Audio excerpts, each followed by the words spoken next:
Yun, good day mga idol. So ngayong araw ay nandito nga tayo sa kasa ng Honda mga idol. Dito na tayo pumunta kasi may papagawa tayo sa kanila, yung sinasabi nilang rubber stopper ng engine hanger mga idol. So mahirap tanggalin yan, napakahirap, kaya dito na ako pumunta. So yun, nauna tayo kasi maaga tayo pumunta. Yan na nga mga idol, pinabaklas na ni kuya.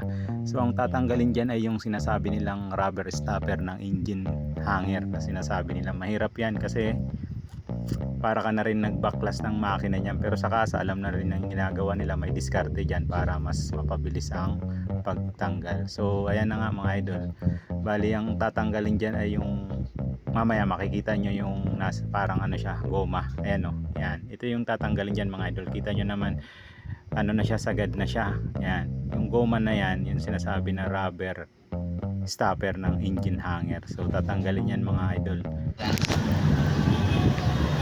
Ayun. Kaya kapag dumadaan ka ng hams, minsan parang may nahahati or kumakaldag. Ayun yun. Yun.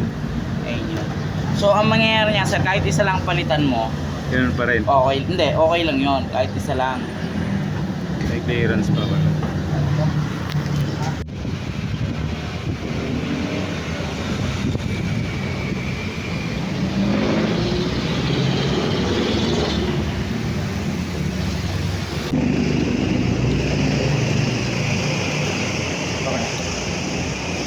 Okay na sir. So ito na nga mga idol, natanggalan ni kuya. Ayan o, kita nyo naman manipis na. So yung ipapalit natin dyan mga idol, ayan, kita nyo naman medyo makapal ng konti. So ayan ang ipapalit natin. So ayan, ibabalik na ni kuya mga idol. Yun.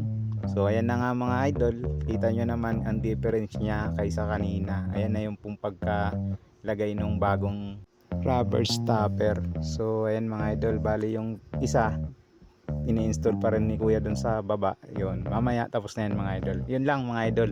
So ang mangyayari dyan, mawawala yung kaldag, pero sa na-try ko ay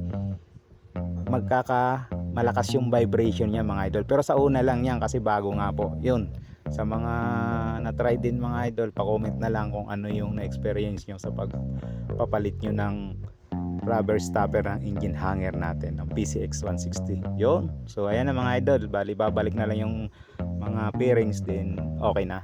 Yun. Maraming salamat mga idol. Pa-shop, naglilinis ako.